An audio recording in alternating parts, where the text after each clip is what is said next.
Well, 30 years ago this week, the Loma Prieta earthquake rocked the Bay Area. The quake forced profound changes.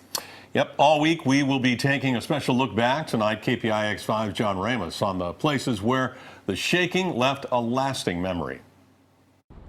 People in this area could feel the earth begin to move, but for the rest of the country, the earthquake began as a baseball game. The Giants and A's were about to begin their World Series game when the quake hit, and those at Candlestick were shaken and confused. This is what Candlestick looks like today, literally a hole in the ground, as the Giants and 49ers have moved on to greener pastures. One of the most disturbing images was the collapse of the upper deck of the Bay Bridge.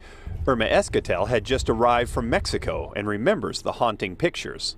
The bridge was like that, laid down like this side, and all the cars under the bridge and cars. For me, it was very scary. One person died and the bridge was repaired, of course, but it took another 24 years to replace the old erector set eastern span with today's elegant single support structure. The Embarcadero and ferry building used to sit in the shadow of an ugly double-decker highway, but after Loma Prieta, that was torn down.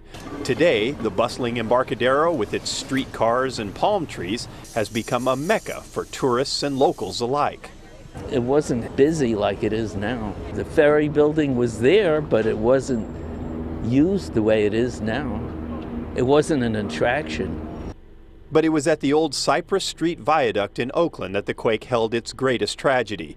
63 people died when the upper deck pancaked onto the lower. Today, this is what it looks like. The street, now called Mandela Parkway, is separated by lawns, flower gardens, benches, and a walking path. And it's become a community area too. And it's beautiful. There's a wonderful breeze, that comes off the bay. The sunlight, it's just like it's another world. A lot has changed, but it's following a familiar pattern. As one person told me today, we live in paradise until something horrible happens. Then this city dusts itself off and rebuilds bigger and better than ever. In San Francisco, John Ramos, KPIX5.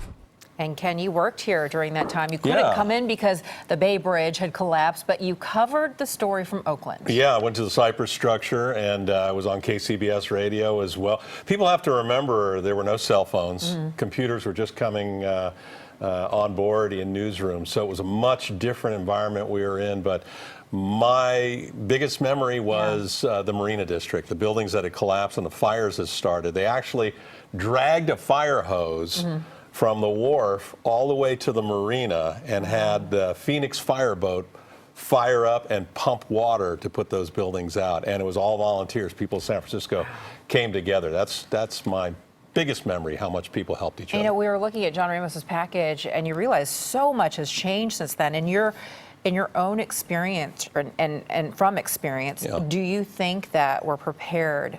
Oh, we're much more prepared than we were then. Sure. 200 yards to our east, there was a freeway. It's gone now. It doesn't exist anymore. And freeways all over California along I-5 have been beefed up, and building codes have changed. So yeah, I think we're prepared. We're in better shape. We're much better shape than we were in '89. Bottom line. Yeah. All right. Well, there are moments that many of us will never forget, and we have compiled more of those pictures and videos from Loma Prieta, our special section on our website, kpix.com.